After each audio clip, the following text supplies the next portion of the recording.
আমি কখনো স্যার হইতে আসি নাই, আমি মানুষের সেবক হইতে আসছি। আল্লাহ যদি কপালে রাখে নিজের সাধ্য মতো সেবা করব। এই জন্য কেউ কোনোদিন আমাকে স্যার বলার দরকার নেই।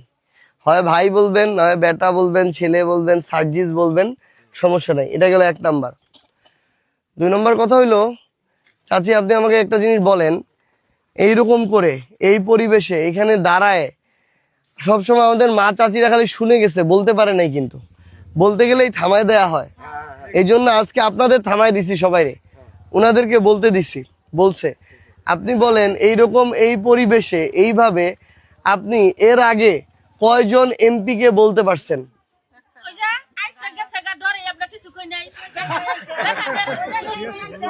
এখন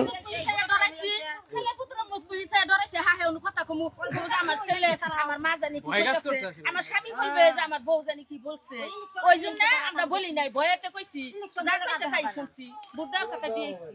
এখন তার ওইটা তো ওই বুধাই এখন নাই, এখন সে তো ঠিক ঠিক ঠিক।